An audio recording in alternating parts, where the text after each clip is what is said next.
People sort their weekends off in several different ways, but for one group of 4 area residents, joined occasionally by a few other friends and acquaintances, Saturday morning, bright and early, means it's time to go for a hike. It was about a year ago that Dave Knoll of Manchester and Andy Holzman of Sunderland began getting together on Saturday mornings to hike some of the hills and historical places, some well known, some less so, that abound in the North Shire and beyond. They would get the day started over a cup of coffee at Charlie's Restaurant on Bonnet Street in Manchester, plot their course, and head out. Eventually, they were joined regularly by Sean Harrington and Lindsay Hardy, and Charlie's became base camp, a place to finalize plans and catch up. Before a recent hike that would take them plus Lindsay's daughter Hannah up the eastern slopes of Mount Equinox, they talked about how it all came to be. Well, Andy and I realized that life got in our way, and we hadn't seen each other, spent much time in the last several months or maybe the last couple of years, so we decided that we'd like to get together and start hiking Saturday mornings. So we started going up to the preserve, because that's always got multiple choices. You can always take different loops and this and that.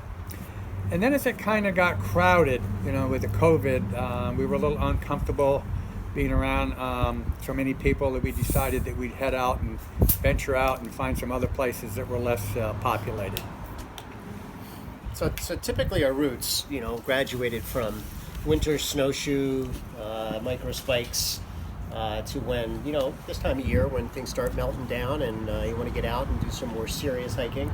So we started off with, summits in mind, so whether it be Equinox or one day we chose to go up Baker Peak. And so I think, in the beginning, most of our hikes, again, had like a summit destination, which is typical for what we've done in the past. And so here we are on top of Baker Peak, and I sat down and I thought, why is this named Baker Peak? What's the source of the name? And sure enough, top of Baker Peak, I got a cell signal, and I popped in Wikipedia, and up popped the name Remember Baker. So knowing now that we were incorrect, we realized at that moment that Baker Peak was named after, falsely, Remember Baker. But so that started our historic approach to our escapades and our explorations. And so from that point on, we, I think, came down into the valleys, started looking at things like 150-year-old sawdust piles, gravestones, foundations, holes in the ground, weeding the woods, and just exploring things that hadn't been found before, for us at least. And so we've been doing that pretty much every weekend ever since.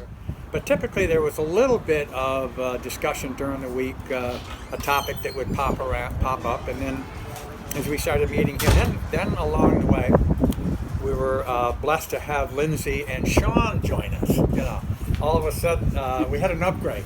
We had an upgrade. We got some new talent, some new energy, some new ideas. And this has been going on now since last March or April. Every Saturday we're here.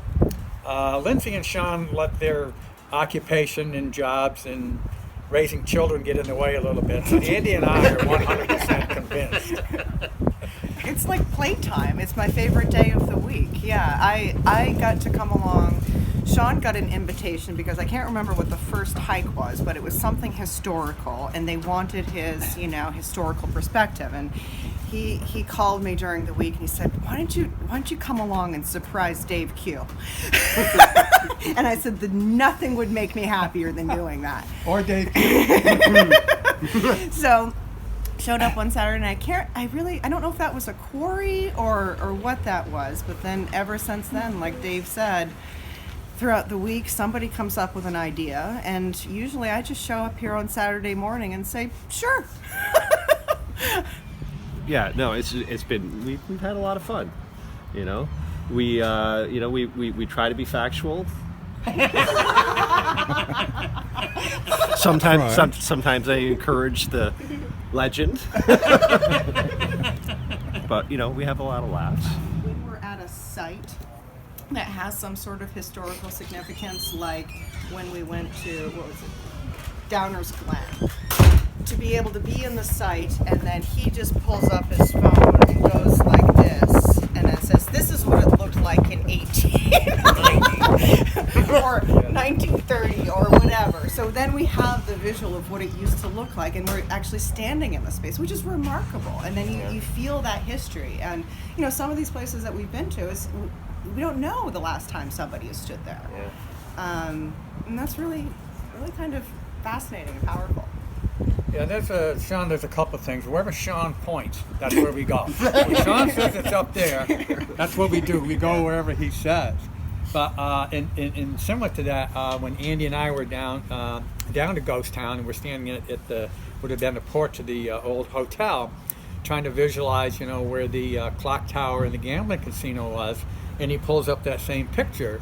And it was pretty simple. We're looking out across here. No, the trolley's not there, but we can visualize it being there. And then right up there, that's got to be where the clock tower and the gambling casino is. There it was. Yeah. We poked around the woods, and there's all kinds of remains and stuff kicking around, but there it was.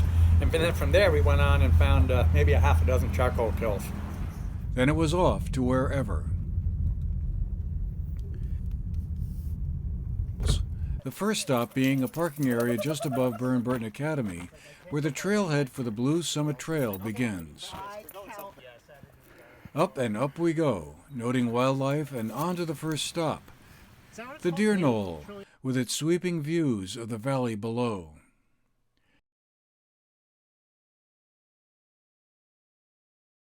Mount Equinox used to be the site of no small amount of business activity. Logging was one, so was bottled water, and the crew stopped to check out one of the buildings still left where that water used to be gathered. Several old foundations of buildings can be spotted if you know where to look. One of them is a former pestilence house, an eerie echo of today's experience with the COVID pandemic.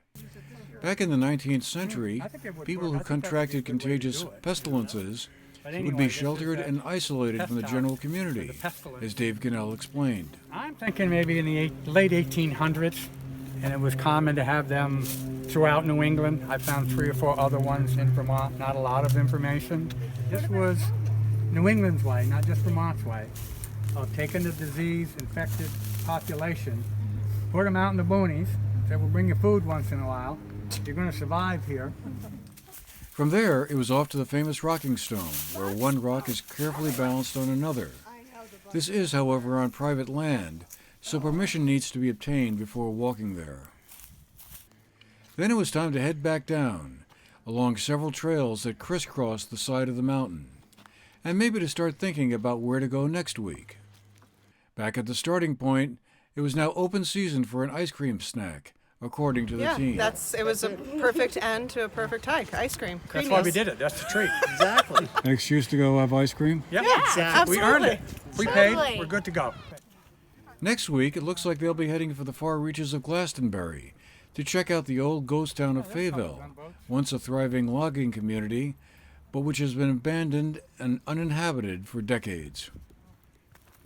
Sounds like fun, and a great way to start the weekend. For the GNAT-TV News Project, I'm Andrew McKeever.